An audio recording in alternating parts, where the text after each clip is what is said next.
আসসালামু আলাইকুম বন্ধুরা, সাদিনা পাতা এভাবে শুকাবেন। এভাবে শুকিয়ে অনেক দিন ধরে রাখা যায়। এই পাতাগুলো আপনারা খেলে অনেক উপকার।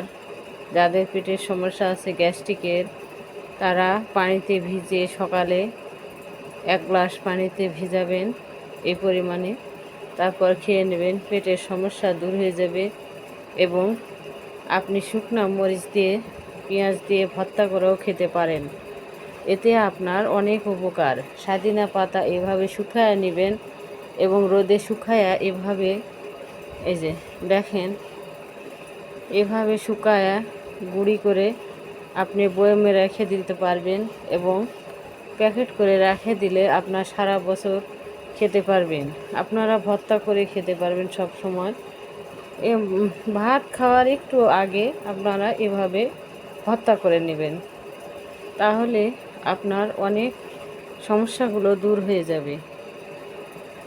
যদি ভিডিওটি ভালো লাগে, লাইক এবং কমেন্ট করে জানিয়ে দিবেন। দেখেন, এভাবে সাদিনা পাতা রোদে দিয়ে শুকিয়ে নেবেন, এতে অনেক উপকার। দেখেন।